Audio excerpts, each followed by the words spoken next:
Okay, so AI, right? Oh, It feels like it's just everywhere now. yeah. But what are we actually supposed to make of all this? I mean, is it really going to be like our awesome new super tool? Yeah. Or are we really looking at like jobs being taken over, computers becoming smarter than us, all that sci-fi stuff? Right. For this deep dive, we went pretty deep. We looked at what experts are predicting, folks like Elon Musk, Sam Altman. Mm. We also dug into those news stories about jobs changing because of AI. Yeah. Oh, and we even watched some of those crazy AI demos.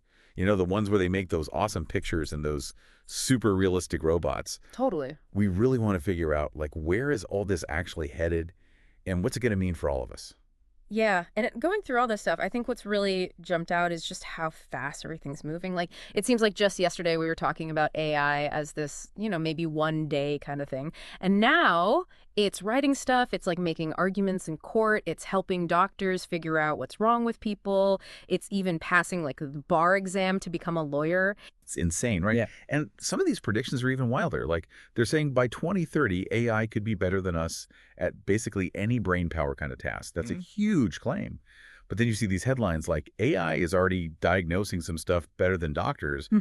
or robot lawyer wins case. It really makes you wonder what's next. For sure. And if you think about how fast it's changing and then look at like jobs and the whole working world, things start to get kind of worrying. A lot of these sources are predicting some serious job losses in the next few years. They keep mentioning this number. 85 million jobs gone by 2025 worldwide. That's just like mind-blowing. And the thing is, it's not just those, typical manual labor jobs. The stuff we've been looking at, it says this could hit everyone, writers, programmers, doctors, everyone. So if AI can do things better and cheaper, I mean, where does that leave us? What happens to people's jobs? Well, then you get to this whole other level, right? Artificial general intelligence, AGI. Oh, yeah? They're describing it as AI that can actually think for itself. Yeah. Not just, do what it's told, more like how we think. And that's where things get, well, kind of scary. Oh. Like, remember Elon Musk saying AI could be way more dangerous than nukes?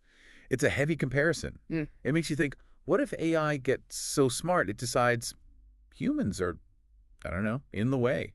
Definitely something to consider. But a lot of these sources also talk about like, okay, so what do we do about it? How do we deal with all this change? Right, right. It's not like we can just sit around and wait to see what happens. Yeah. These sources are saying we got to get proactive. We got to learn how to use these AI tools that are popping up all over, like ChatGPT, Midjourney, all that. Absolutely. And just as important, we've got to get good at the stuff AI can't do. Being creative, solving those really complicated problems that need like real understanding, and of course that whole emotional intelligence thing. It seems like what they're saying is, look, AI is a super powerful tool. The key is knowing how to use it. The people who figure that out, who learn how to make AI work for them, they're going to have a big advantage. Yeah, and I guess that's the main thing we got from all this research. AI is changing everything super fast.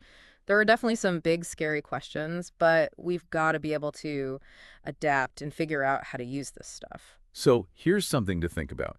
Given everything AI is already doing and how much more it might be able to do, what are the most important skills for a person to have? Like, what's going to be valuable no matter what happens with AI? It's something to really consider as we figure out what this future is going to look like.